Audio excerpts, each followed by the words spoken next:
os Evangelhos. Os escritos que relatam a vida, obra e mensagem de Jesus. A pedra fundamental da religião com mais adeptos ao redor do mundo. Um legado recolhido e difundido por 4 dos 12 apóstolos. Ele padeceu, foi sepultado e ressuscitou ao 3º dia, segundo as Escrituras. O que os evangelhos narram não coincide sempre. Se existiram outros evangelhos, que mistérios os manteve ocultos? Quem os escreveu e por que não formaram parte da Bíblia? A maioria dos textos gnósticos foram queimados ou enterrados. A religião foi imposta de cima para baixo, sobre todos. Por que esses evangelhos permaneceram ocultos? Uma palavra típica dos manuscritos do Mar Morto é hebraica hazes, que significa segredo. Eles poderiam prejudicar ou mudar a história da religião se fossem revelados?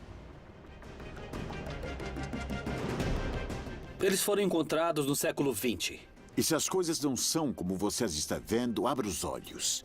Lá estava. Textos como os de Judas, Tomé, Felipe e Maria Madalena estão entre os evangelhos proibidos encontrados nos últimos tempos. Que mistério continha o evangelho de Maria Madalena, oculto durante quase toda a existência do cristianismo? A única que Jesus reconhecia como seu par, sua igual, como mestre espiritual, era uma mulher chamada Maria Madalena. Que princípios básicos do cristianismo o evangelho de Tomé questiona fortemente? As mulheres não podem entrar, nem receber, nem entender o reino de Deus até que se tornem homens. Que segredo revela o evangelho escrito por Judas Iscariotes? Aqui eles retratam Judas como um grande traidor. Jesus pediu a Judas que o entregasse. A história de um segredo de quase 2 milênios. Seria o maior escândalo de censura de toda a história? Como e quanto as crenças judaico-cristãs teriam se modificado se esses textos tivessem formado parte da Bíblia? Os Evangelhos Proibidos.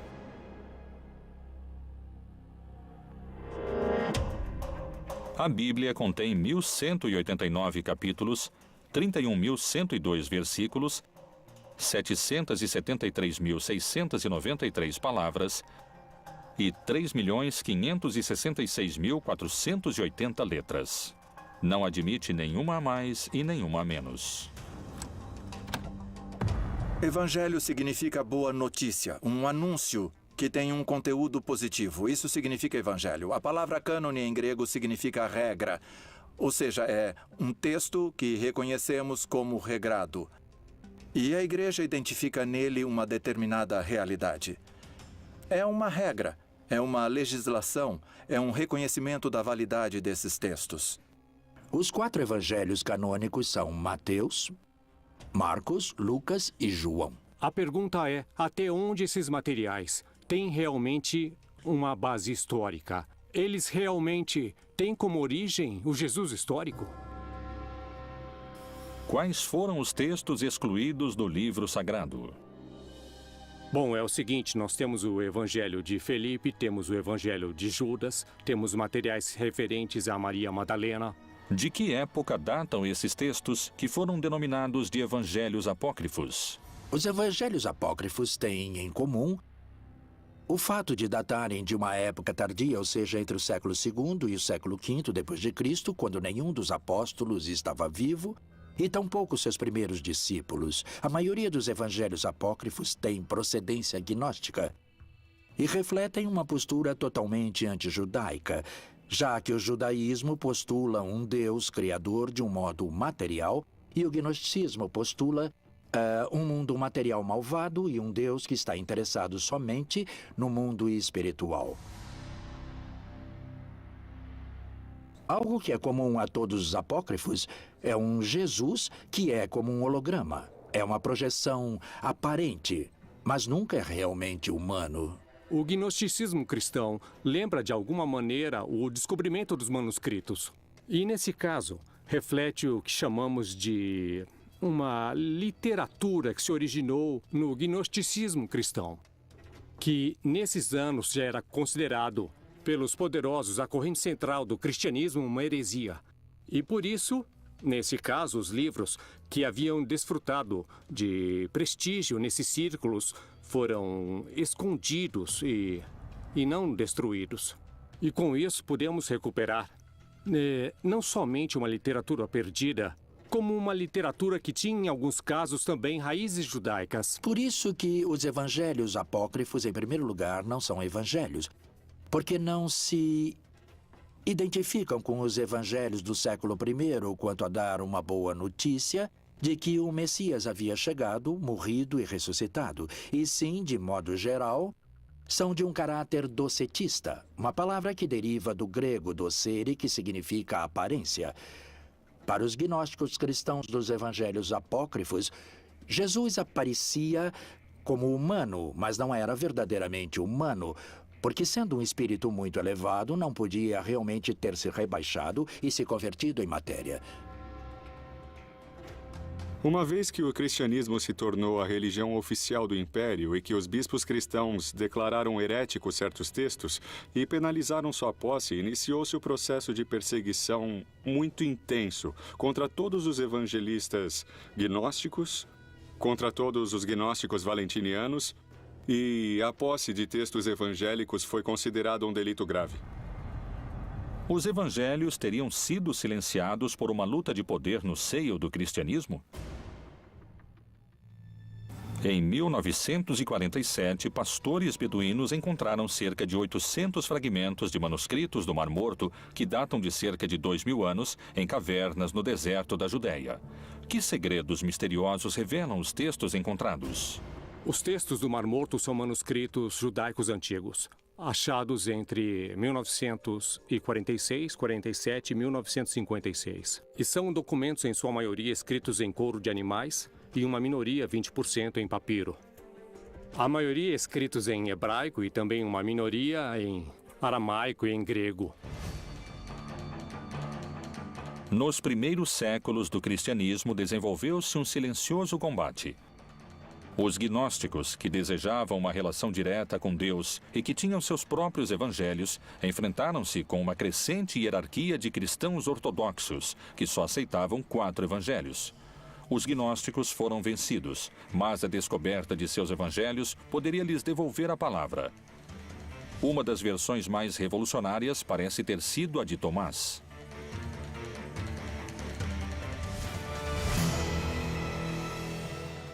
Há um escrito que alguns chamaram de Quinto Evangelho, que é o Evangelho de Tomé. Na verdade, nós o conhecemos pela tradução em copta, que foi achada na região do Egito, onde, por certo, muitos dos gnósticos cristãos foram viver. Há uma biblioteca descoberta perto das cataratas do Nilo, que se chama Nag Hammadi, e onde foi descoberta uma quantidade maravilhosa de textos antigos, muitos deles, precisamente, de origem gnóstica. Depois disse a Tomé: põe aqui o teu dedo e vê as minhas mãos, e chega a tua mão e põe-na no meu lado. E não sejas incrédulo, mas crente. Disse-lhe Jesus: porque me viste, Tomé, creste. Bem-aventurados os que não viram e creram.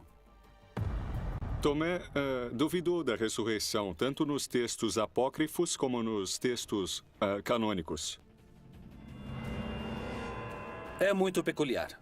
Porque o Evangelho de Tomé não fala de quem era Jesus, nem que nasceu de uma virgem, não menciona Maria, nem seu pai, nem seus irmãos, nem a vida de Jesus, nem como morreu. Só fala dos dizeres de Jesus. É uma coleção de 117 dizeres de Jesus. Grande parte dos dizeres de Jesus não aparecem em nenhuma outra parte do Novo Testamento. E fala de um Jesus muito místico, muito espiritual. E que o reino dos céus está dentro de cada pessoa. E que se você desenvolver o reino dos céus através do amor, do altruísmo, não julgar, perdoar, etc., o reino dos céus cresce dentro de você. O reino está dentro de vós, e também está em vosso exterior. Quando conseguirdes conhecer a vós mesmos, então sereis conhecidos e compreendereis que sois filhos do Pai vivo. Há quem diga que se os textos tivessem ficado dentro da Bíblia, seria um contra-argumento do cristianismo institucionalizado. Por exemplo, um texto de Lucas, em que Jesus diz: o reino dos céus está. Em grego escreveram messos, vocês. Messos pode ser traduzido como dentro ou entre. E Tomé vai dizer que Jesus disse dentro de vocês. O reino dos céus está dentro de cada um. Qual seria a mudança fundamental que poderia provocar a tradução segundo o texto de Tomé? Não haveria igreja. A igreja em si significa grupo, significa pessoas convocadas, congregadas. Por que pode ser igualmente traduzido como Tomás traduz? O reino dos céus está dentro de cada um. Para o gnosticismo, a experiência religiosa é uma experiência imediata que não requer mediação do sacerdote ou do bispo. Nós temos mediações para aprender. Temos mediações para nos relacionar com os demais, temos mediações na linguagem, temos mediações no modo de nos comportar com os outros. E prescindir de mediações é uma pretensão que realmente não corresponde à prática e à experiência humana natural. Nesse sentido, uma mediação social e uma mediação institucional são imprescindíveis, não só no âmbito da fé, como praticamente em qualquer âmbito da vida cultural. E isso representava um desafio e também uma ameaça política muito séria para os bispos cristãos, pois o seu papel como mediadores entre o homem e o céu, ou entre o homem e Deus, era colocado sob suspeita. A salvação através do conhecimento interior é um dos princípios gnósticos. Jesus disse: aquele que busca, continue buscando até encontrar. Quando encontrar, ele se perturbará. Ao se perturbar, ficará maravilhado e reinará sobre o todo. Além disso, o Evangelho de Tomé prega outro modo de se relacionar com Deus e com a morte.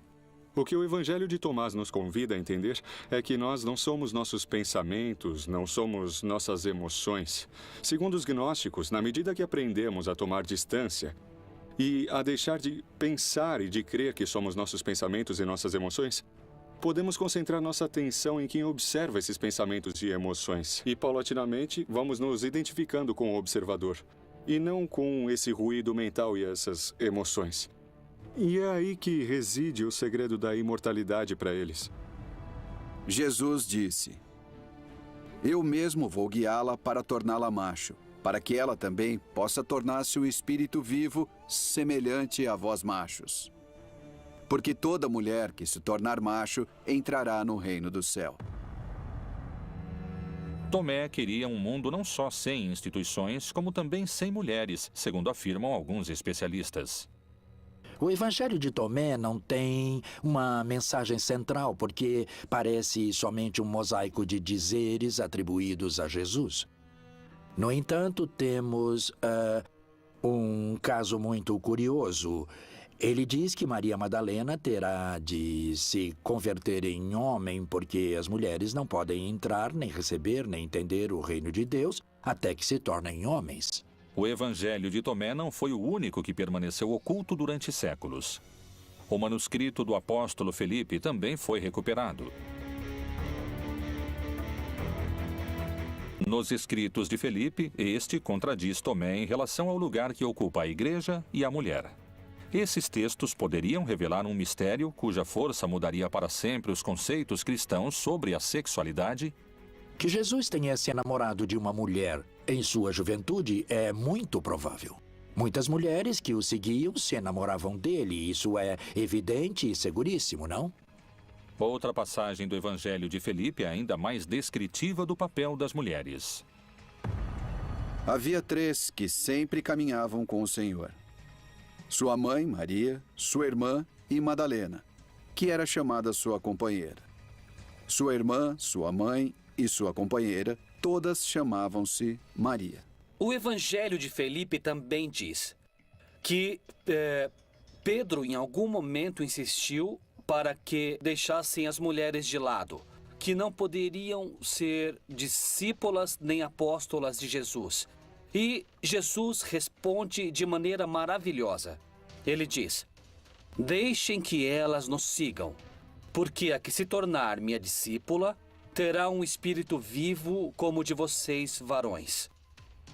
E Pedro insistiu, não, sobretudo Maria, que ela, Maria, nos abandone, a Maria de Magdala.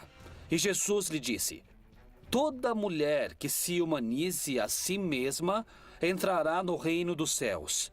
Esse texto também está no Evangelho de Felipe e também o tiraram. Nesses textos são mencionados elementos das mulheres, personagens femininas.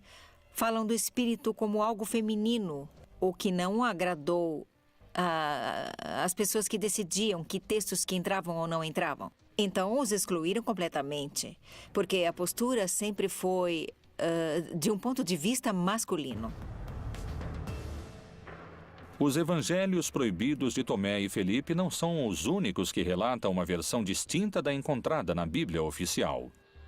Que versão surpreendente se encontra nas páginas dos textos de Judas Iscariotes que poderia mudar para sempre a imagem que o cristianismo teceu sobre ele?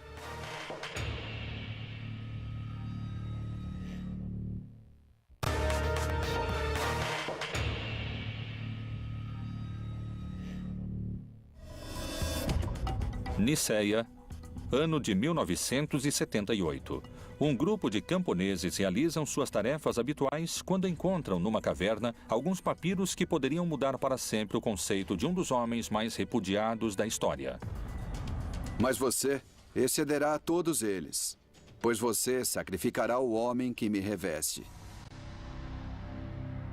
Abril de 2006. Foi apresentado o resultado de um trabalho de anos, a reconstrução e tradução de um livro que se acreditava perdido para sempre. Um livro extraviado por mais de 1.700 anos. Um texto que modificaria o lugar que a história reservou para o homem mais odiado pelo cristianismo, o Evangelho de Judas.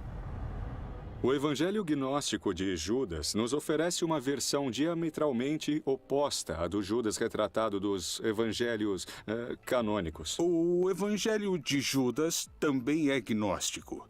Ele data do século IV e nele Judas aparece não como o grande traidor da história, mas como aquele a quem foi revelado o que Jesus ia fazer. Quer dizer, ele ia morrer. Inclusive, o Evangelho de Judas trata de expor como Jesus pede a Judas que o entregue. Então, mais que uma traição, é um favor para que se cumpra o plano da salvação. Quem foi o apóstolo Judas Iscariotes?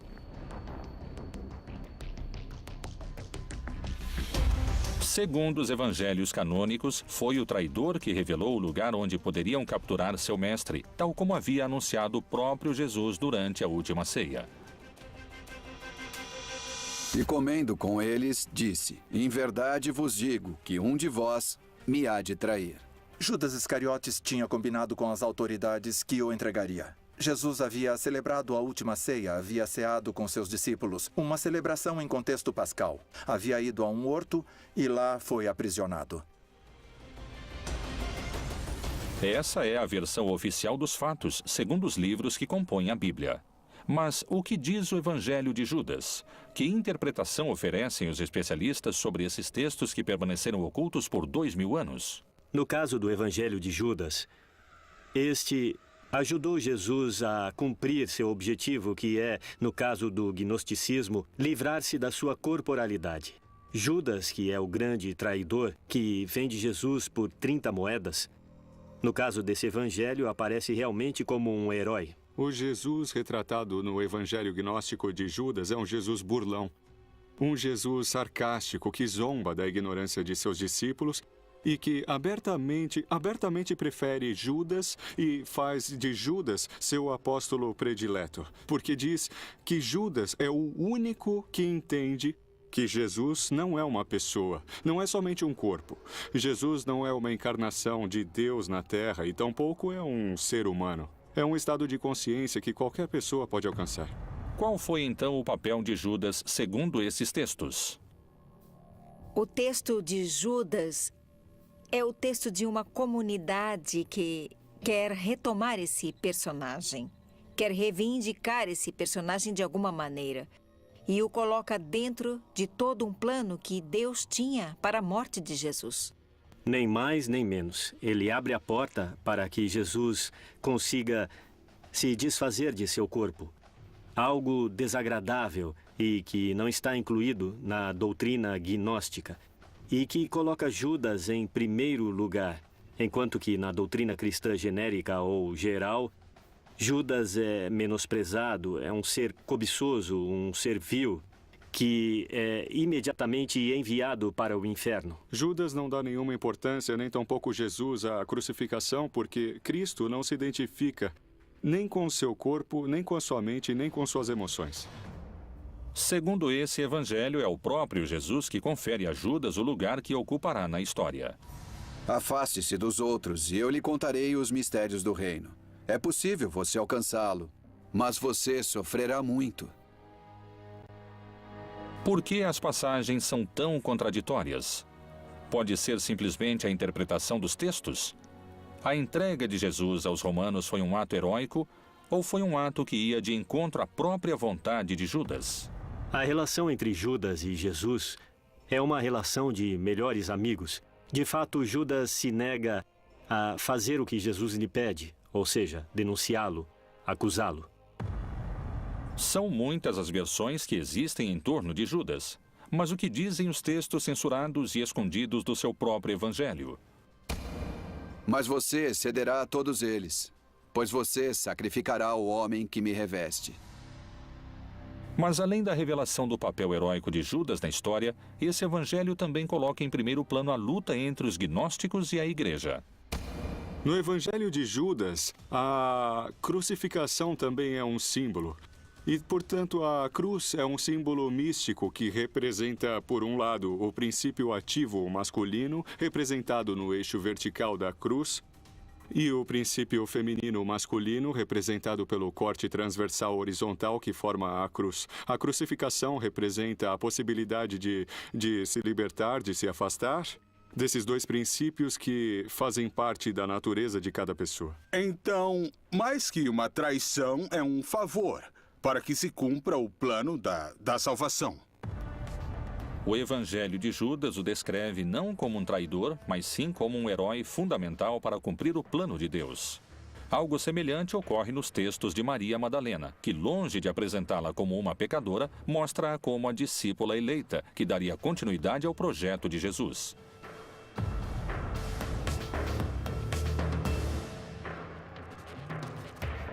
Esse evangelho foi encontrado somente em 1896. Que segredo oculto revela o evangelho de Maria Madalena? A mulher mais misteriosa da Bíblia deixou escritos seus próprios segredos.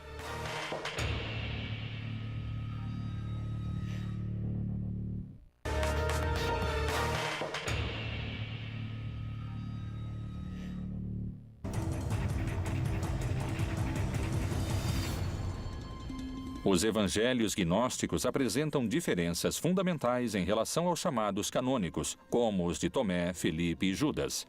Mas esses não são os únicos. O recente achado dos manuscritos do Evangelho Proibido de Maria Madalena aprofunda ainda mais essas diferenças.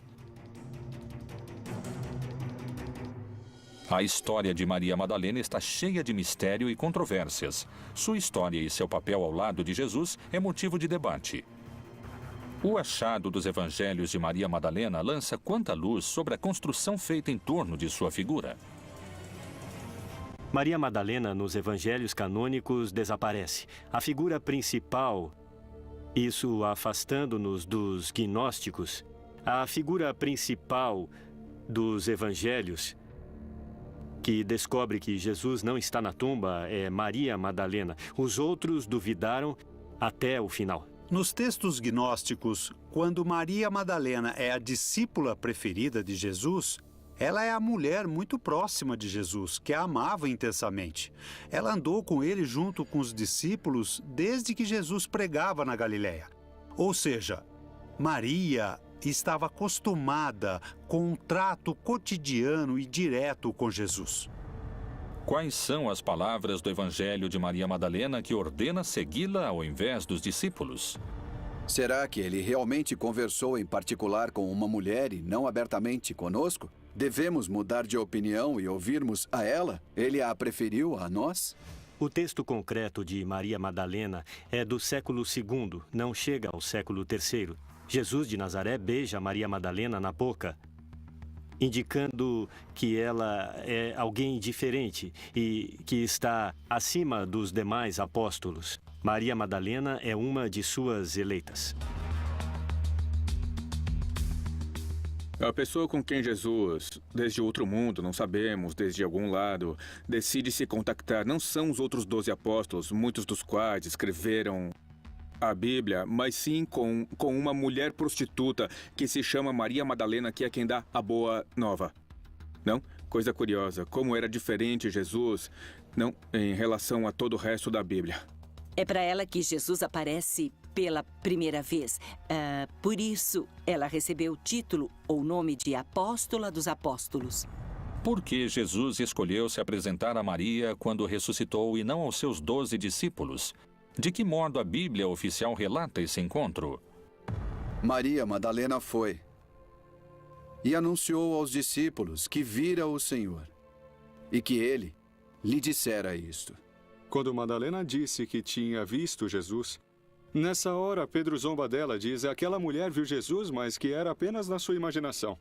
Então, inclusive, ele é repreendido por Levi por sua atitude que diz: Pedro, você sempre com esse seu mau gênio. Não trate a Madalena assim, eu não creio que essa mulher minta. Nos 4 evangelhos que temos no texto bíblico, ela não é muito comentada, essa figura se perde. Mas temos outros documentos que ela é considerada e que falam do ministério que ela exercia. Existiriam mulheres que participaram das decisões que acabaram formando o que hoje conhecemos como a Bíblia canônica? Os escritores, a maioria eram homens.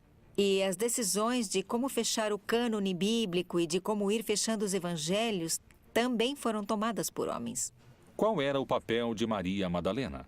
Que relação a unia com Jesus? A resposta está em seu evangelho.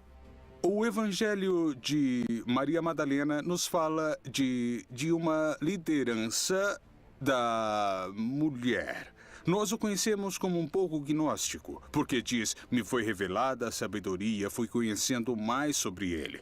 Então, no final das contas, o texto fala da vida de Jesus, aparentemente do ponto de vista de Maria Madalena, mas da forma como ela foi adquirindo conhecimento para chegar ao nível de Jesus. Por isso reconhecemos que é agnóstico. Esse evangelho relata um encontro único entre Jesus e Maria Madalena. É o momento em que o Salvador lhe revela um segredo que não conta aos outros apóstolos. Nos outros 4 evangelhos, a vida depois da morte é descrita como um paraíso de felicidade. Mas é diferente no evangelho de Maria Madalena. No evangelho de Maria Madalena, o que parece querer nos dizer é que no processo da morte, o que existe é uma decomposição. O que existe é uma dispersão das nossas emoções, de nossos pensamentos, uma ruptura de identidade. Esses são os demônios que Maria Madalena enfrenta. Mas, por outro lado, o que perdura é a atenção, a consciência, que é o contrário do pensamento. O pensamento passa o tempo se lançando para o futuro ou olhando o passado, mas raras vezes o pensamento está no presente, no agora. A consciência é a atenção, é a observação do que está ocorrendo agora. É por isso que os gnósticos pensam que podem sobreviver ao processo da morte. É depois da morte e ressurreição de Jesus que o evangelho de Maria Madalena revela sua liderança em relação aos apóstolos. Maria Madalena se levantou, cumprimentou a todos e disse a seus irmãos: Não vos lamentais nem sofrais. Antes, louvemos sua grandeza, pois ele nos preparou e nos fez homens. No evangelho que leva o seu nome, ela aparece como uma figura central. Geralmente se referem a ela, ou ela mesma se refere a si mesma como a alma. E isso permite entender que, na concepção gnóstica, a divindade não só é masculina, mas a divindade também tem uma dimensão feminina. Antigamente, as pessoas se persignavam em nome do Pai Criador, do Filho Redentor e da Mãe da Sabedoria. Havia uma mulher na Trindade, Como o espírito, em hebraico e em grego, é feminino, o Espírito Santo era uma figura feminina. As primeiras igrejas cristãs se encontravam nas próprias casas dos seguidores. Lá, as mulheres tinham um papel predominante dentro da comunidade e na pregação do evangelho. Não havia sacerdócio no século I. Não havia homens nem mulheres sacerdotes, mas quem partiu o pão era a mulher. A dona da casa onde se reuniam era a mulher, não era um assunto de homens. Foi no concílio de Nicéia que expulsaram os gnósticos e excomungaram todos os textos que diziam que a mulher era importante para Jesus, que Maria Madalena era uma apóstola importante. E, sobretudo, no concílio de Constantinopla, no ano 380, excomungaram quem acreditava que havia uma feminilidade em Deus. Jesus trata de maneira semelhante os homens e as mulheres e os convoca para seu grupo. O grupo de Jesus é uma nova maneira de estar na Terra. As mulheres comem diante dos homens quando nessa cultura não podem. Só diante de seus maridos elas podem se descobrir para comer. Bom, se a Igreja Católica Romana tivesse aceitado mulheres sacerdotes, teria se aproximado mais das pessoas. Jesus caminhou com mulheres e homens. A Igreja não aceita isso. Considera apenas o homem. Não quer ver o que Jesus deixou. Os textos são simbólicos, quer dizer, a única que Jesus reconhecia como seu par, seu igual, como mestre espiritual, era uma mulher chamada Maria Madalena. Cada evangelho proibido tem sua postura. Segundo muitos afirmam, os textos de Maria Madalena encontrados poderiam ter mudado a história do catolicismo, se tivessem sido incluídos nos chamados textos canônicos. Chegou a nós um texto escrito por uma mulher. Não sabemos que mulher e se sabia escrever. Numa análise filológica, é um olhar de mulher. Chama-se o Evangelho de Maria Madalena. Não foi escrito por Maria Madalena, é claro, ela não sabia escrever. Mas há aí uma mulher. Então, obviamente, hoje seria outra visão do assunto se as mulheres tivessem sabido escrever e tivessem transmitido sua mensagem como discípulas de Jesus. Os evangelhos proibidos apresentam o lado oculto de Jesus e Maria Madalena como uma líder dos apóstolos. Os evangelhos de Judas, Maria Madalena, Felipe e Tomé compartilham uma raiz gnóstica. Um caso diferente é o de um evangelho descoberto por arqueólogos franceses em 1886, nos braços de um bispo enterrado muitos séculos antes. Que notícias reveladoras sobre Cristo trazem os manuscritos encontrados de Pedro? Que dizem esses textos ocultos durante tantos anos e que agora vieram à luz? Os Evangelhos de Pedro, os escritos proibidos do primeiro Papa.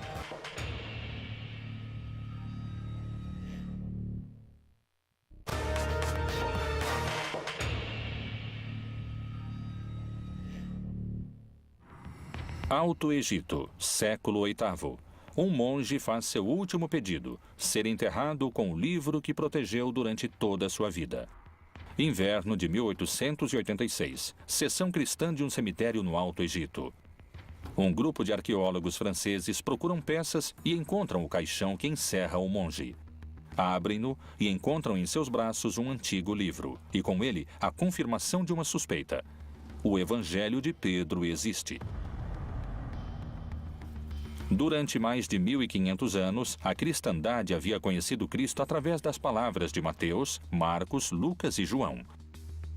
Agora emergia outra verdade. É um evangelho que tem muitas diferenças com o que dizem de Pedro nos 4 evangelhos canônicos, e especialmente em relação ao episódio da ressurreição. O que diferencia o Evangelho de Pedro dos evangelhos oficiais?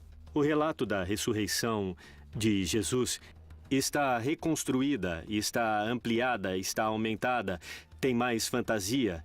E Pedro tem um papel maior, envolve muito mais os grupos judius, como que se arrependendo de não haver aceitado Jesus em seu momento. No Evangelho de Pedro, diferentemente do resto dos evangelhos, ele narra e descreve detalhadamente o episódio da ressurreição. Creio em um só Deus, Pai Todo-Poderoso, Criador do céu e da terra, e de tudo que é visível e invisível. E por causa disso foi crucificado nos tempos de Pôncio Pilatos. Padeceu e foi sepultado e ressuscitou ao terceiro dia, segundo as Escrituras. Outra das enormes diferenças que existem entre o Evangelho de Pedro e o restante que os evangelhos nos contam sobre Pedro é que, efetivamente, o Evangelho de Pedro diz que o responsável pela execução de Jesus realmente não foi Pilatos, e sim Herodes. Além disso, Pedro relata o momento da ressurreição em que o centurião e seus companheiros de guarda se apressaram a visitar Pilatos à noite, abandonando o sepulcro para lhe contar sobre a ressurreição. Depois, todos se aproximaram, pedindo e suplicando que ordenasse ao centurião e aos soldados não contar a ninguém o que tinham visto. Para nós, diziam, é melhor sermos culpados de gravíssimo pecado diante de Deus do que cairmos nas mãos do povo judeu e sermos lapidados. Pilatos, então, ordenou ao centurião e aos soldados que nada dissessem. Se não tivessem realmente mantido silêncio quanto à ressurreição de Jesus, suponho que tivesse acontecido o mesmo. Mas o que é muito importante ver é por que os evangelhos canônicos enfatizam tanto que a ressurreição foi uma ressurreição carnal. Por que importa tanto ao cristianismo canônico enfatizar a carnalidade da ressurreição, enquanto que para o gnosticismo a ressurreição de Jesus é algo que se apercebe e se percebe de maneira interna, de maneira espiritual? Essa é a grande diferença que existe entre o Evangelho de Pedro e os evangelhos oficiais. Quem realmente presenciou a ressurreição de Jesus? O resto do texto é muito semelhante aos relatos dos 4 apóstolos incluídos na Bíblia. Tal semelhança desperta algumas suspeitas. Quando foram escritos uns e outros? Quem narrou antes o milagre da ressurreição? Realmente não sabemos quem escreveu os evangelhos no Novo Testamento, nem sabemos quem escreveu esses outros evangelhos. Mas provavelmente foram escritos a partir de coisas que foram transmitidas oralmente. Podem ter sido escritos no final do século I, como o Evangelho de João no Novo Testamento, ou durante o século II. Todos escreveram a partir das histórias contadas pelos seguidores anteriores à época de Jesus. Quando comparamos os evangelhos, em muitos casos a mesma informação aparece em contextos literários diferentes. O que prova que já existia, de alguma maneira, uma flexibilidade na transmissão da tradição no cristianismo antigo, que conheciam as frases, mas nem sempre sabiam em que contexto haviam sido ditas. E por isso, há cristianismos diferentes. Haviam reconstruído esses contextos diferentes. E os evangelhos são a prova de que essas informações parecem ter funcionado, ter sido transmitidas de uma maneira independente, sem o contexto histórico narrativo original. Então, os 4 evangelhos canônicos correspondem às autorias de Lucas, Marcos, Mateus e João? À medida que transcorreu o tempo desde a morte e o desaparecimento de Jesus, os textos perderam cada vez mais valor, quer dizer, perderam valor mais de uma vez. Se está escrevendo um texto 4 séculos depois da morte de Jesus, que parte desse escrito é verdadeiro? De onde saíram esses ensinamentos? E mais, voltemos aos evangelhos canônicos que estão na Bíblia. Não são de Lucas, não são de João, não são de Mateus nem de Marcos. Os evangelhos revelam a vida de Jesus Cristo. Durante centenas de anos, os cristãos só contaram com a versão de Lucas, Mateus, Marcos e João. Que mistérios guardavam os evangelhos proibidos que foram apagados da face da terra?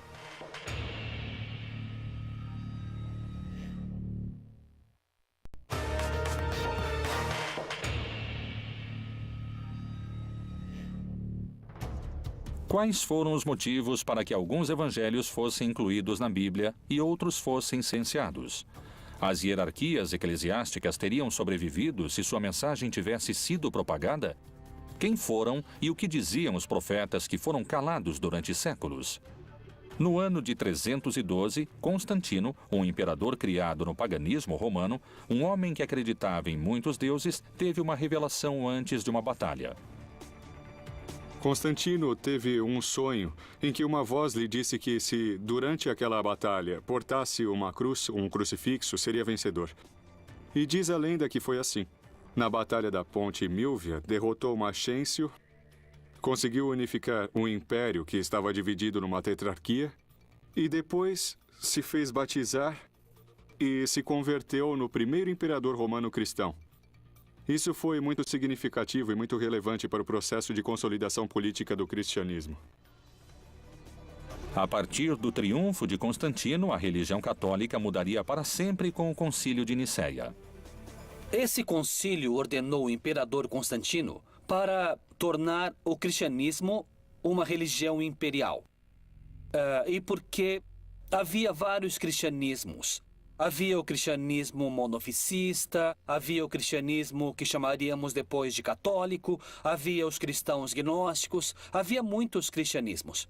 Para unificá-los, Constantino ordenou que os bispos de todos esses cristianismos se reunissem no ano de 325 na cidade de Nicéia, para escolher quais narrações e relatos da vida e da obra de Jesus eram reais e seriam revelados e quais não. Evidentemente, houve um interesse político de Constantino de unir em um mesmo texto, um texto grande, os escritos mais representativos das comunidades cristãs de maior valor em número ou prestígio do Mediterrâneo. Os evangelhos que aparecem na Bíblia apresentam graves erros históricos e geográficos que uma leitura precisa começa a revelar. Foi um imperador romano que adorava o sol, aquele que estabeleceu as regras básicas da Igreja Católica como a conhecemos hoje? Constantino governou a partir do ano 313, ou seja, no século IV.